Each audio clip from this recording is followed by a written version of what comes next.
หมู่คนเด้อเซินแซบอ้ายบุญเกิงเพิ่นกำลังกินข้าวอยู่ป๊าดตะกินง่ายอยู่ง่ายบุญเกิงนี่แหละกินอยู่ในแจ๋ดิเป็นเฮ็ดเวียกไม่เมื่อยเลยมันใส่เลยเนาะโอ้ยจนมือสั่นเลยเพิ่นน่ะหิวข้าวแห้งได้เฮ็ดเวียก2 คนนางร้อยเพิ่นก็มาให้กำลังใจข้างๆนี่แหละให้ผัว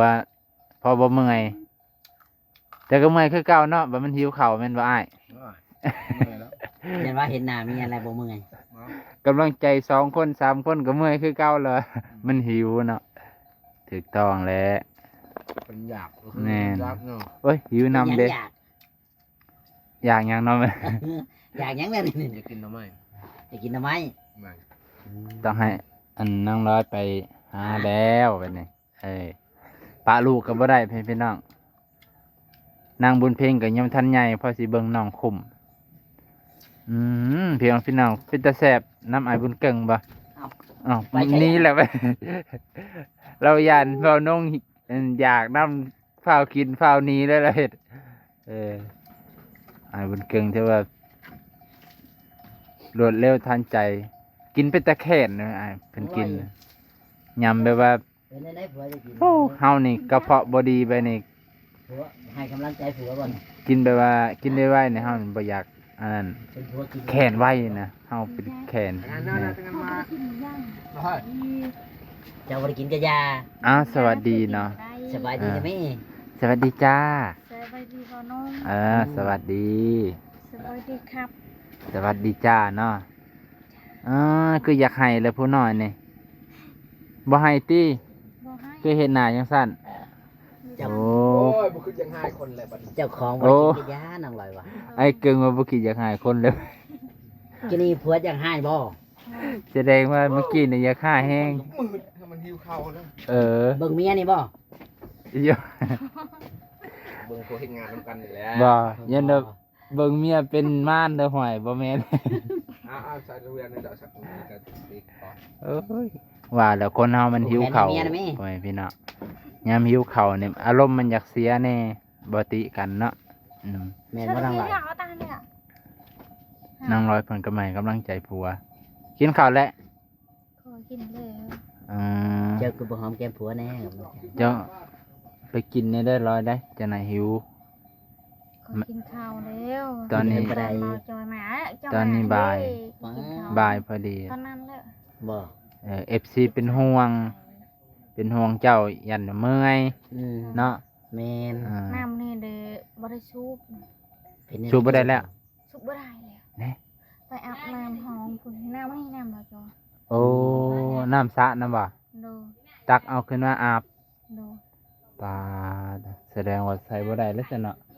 แม่นโกยโทรให้ช่างเพิ่นมาเบิ่งอยู่เพิ่นไปรวมอยู่ไสไดคำปะแหน่บ่คำปะแหน่แต่ว่าสร้างเพิ่นก็อยู่บ้านคำปะแหน่นั่นแหละโทรไปหาเพิ่นแล้วแต่ว่าเพิ่นพ่อเมียเพิ่นพ่อเมียแล้วว่าหรือว่าเนี่ยผู้หญิงหลับบ่จักคือกันนะน่าจะแม่นเพิ่นติดต่อแล้วพี่น้องเพิ่นสิมาแก้ไขให้ดอกใจเย็นๆเด้อรอถ่าได้บ่ได้ได้อยู่อย่าใจฮ้อนคือน้ำต้มไก่หลายฮ้อนคือผัวบ่ได้เด้แม่นบ่นางร้อยใจเย็นกว่าผัวดอกเนาะก่อนนี่ใจเย็นแบบนี้แหละอันผัวเนี่ยเป็นไฟนางร้อยเนี่ยเป็นน้ำแบบนี้คือสิอยู่กันได้อยู่อยู่กันโดนอันผัวเป็นน้ำมันนางร้อยเป็นไฟเนี่ยห้วยใหม่กันพอดีเพื่อนหลังนี้ยันบ่แล้วอยู่หมดแล้วแม่นว่าน้องหลายโดยเพิ่นก็อยู่กับลูกนี่แหละดีใจบ่เห็นเฮือนฮอดคันนี่แหละดีใจแฮปปี้บ่ดีใจนะดีใจนำเจ้าของดีใจนำเจ้าของดีใจนำเจ้าของเนาะดีใจนำเว้านงแล้วบ่น้องเลยดีใจนะเว้านงเห็นกับป้าสะอ่อนว่าซั่นเถาะใหญ่เติบดีนี่ใหญ่อีหลีงามบ่สุดมองหั่นในบ้านเฮานี่เป็นแบบอย่างของเฮือนเลยใหญ่กว่าเฮือนไอ้ม่วงใหญ่ดิ ใหญ่คือเฮือนพอเอาม่วง ดีกว่าเฮือนพอม่วงแล้ว แล้วบัดนี้ ก็บ่แม่น มันก็บ่ได้สูงบ่ได้ต่ำพอดีพอดี พอดีเด้อ สูงพวกก็สิบ่งามอีกซำนี้พอดีเลย โดย คันเฮ็ดสูงกว่านี้ก็สิมีข้อแม้อีกข้อหนึง อืม ตารางนี่มีเงินมาเฮ็ดบล็อกอันก่อขึ้นมาเลยเนาะ อืม ตารางนี่เฮ็ดบล็อกก่อเฮ็ดเป็นห้องเลยแต่อันนี้มันต่ำจะพอดีเอาของไว้เอารถไถยัดเข้าไปเลยสาธุนางลอยก็เจอคล้ายๆว่ามีความสุขเลยนะตอนนี้เนาะ อืม เห็นเฮือนไปฮอดคันครึ่งหนึงแล้วบ่ซะท่านช่าง ถึงไหนแล้วท่าน 80%ละ 80%เอามื้อก่อนข่อยมาถามอ้ายบุญเกิงก็ว่า80 นี่ยัง80 โอ้มื้อนี้ยัง80คือเก่า ยังรู้จักยัง โอ้ต้องถามอันหัวหน้าสร้างเพิ่นเนาะ น้องร้อยจักเปอร์เซ็นต์แล้ว 100%แล้ว โอ้100%ก็อยู่ได้เลยตัวเดียว เป็นหยังคือบ่ได้อีก เออ ได้คือเก่าอะไร ได้คือเก่าบ่ 100% ร้อย ร้อยเพิ่น ไปใช้นี่ ฮะ สิไปแล้วบ่ เวียดไอ้นี่เวียดเชิญน้ำเขาไว้ อืม ว้าวยังนะ เพิ่นไปเอาผ้าห่ม นอนห่มเชิญให้ลูกนั่งในนี้ นั่งอยู่นี่เลยบ่ นั่งอยู่ในยังมันเปื้อน เชิญเอาไว้ เพิ่นแล้วที่ต้องทางนี้เด้ทางนี้ยามเพิ่นตัดเพิ่นอันนี้มันสิง่ายเซ อืม อ่า เฮ็ดไปยังอันนั้นนะ มันสินอนแล้วบ่ ลูกเช่นนอน โอ้ลูกหน่อยสินอนมานะ โอ้ยไปแขนอยู่คน เป็นแม่ มานั่งเผาให้กำลังใจอันไอ้ายบุญเกิงลูกก็สิรับเลยนะคอตกเลยว่าทันสร้างนี่แบบบ่พักผ่อนเลยเนาะ บ่ โอ้แบบนี้เลยเพื่อนสิแล้วไว้อยู่อ้ายเอ้ย เอาไปเช้า กินข้าวแป๊บเดียวบ่พักเลยเพี่นน้องย่องเลย เพิ่งน้ โอ้ ำเรื่องแล้ว แล้วราคายังคือเก่าเอ้า คือเจ้าเลย เออแอนซื่อๆแต่บ่มีราคาเด้อจังซี่ เออเจ้าที่แต่เอาแล้วนั่นนี่ นี่เอาปลาตั้งคนนี้ โอ้เอาปลากั้งนี่บ่ มอเลย เอาว่าเป็นในไหนคือว่า เอาจังได้ค่อยเฮ็ดให้ซ้ำนะ อ่า ช่างเห็นในชำนั้นได้เจ้า ไอ้เพิ่นสิปูนอนให้ลูกปู กวดดีๆด้วยเกิน โอ้ยป่วยนี่นะ แม่นบ่เอาศาสตร์พอดีเอาเกิน เออ จะไปเอาแพ้นะมันก็ติดซ้ำจะสิคันคายแล้วตู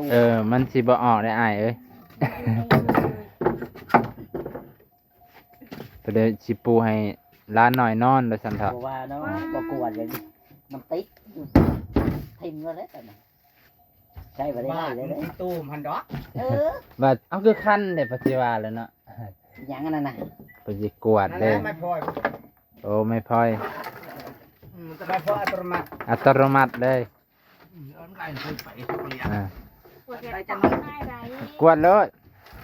แล้วจะน้องเด้อ อะไรอ่า เลยไอ้เอ็มเก่าในดัง ซอยอ้ายเด้ นี่ซอยอ้ายเก่าซอยไม้ละอ้ายเอ้ย แล้วก็ไอ้ห้อที่จังหาอยู่ เออ จะอยากไอ้เอ็มบุกไปคือเด้อ เออไอ้บุญเกิงอวยพรให้ได้เมียคืออย่างเนาะคือคนหรือคือลิง คือคนเนาะแล้วแต่วาสนามันส่งมาดอกอ้ายเอ้ยเพิ่นเดินว่าสายนิ่งสายแนมยังบ่มาแล้วเต็มเทือก จังว่า ว่าไม่เต็มเทือก สายนิ่งสายแนมยังบ่มาฮอดก็เลยโสดอีกต่อไปไอ้จอยนี่อันบ่าวจอยนี่มีครอบครัวเลยบ่โอ้มีแต่เฮาแต่โสดอิงติ่งคือลิงอยู่ป่านี่เว้ย เอารอสักครู่รอ อาจารย์หน่อย ว้าลูกผู้ใดอันนี้ฮะลูกสร้างวะนี่วะ ผู้สาว ผู้สาวน้อยบ่ลูกสร้างโอ้ลูกสร้างวัยรุ่นนี่ผู้ชายได้นี่แม่พี่น้อง ผู้ชายดิ ผู้ชาย Hello วัยรุ่น วัยรุ่นเฮลโลวัยรุ่นขี้คุยเว้ย นาให้ผู้บ่าวเบิ่งแหน่ อย่าปรยาเด้ออย่าไปกดเคยเนาะเด้อ บ่ดอกลูกหลานหั่นแหละเนาะ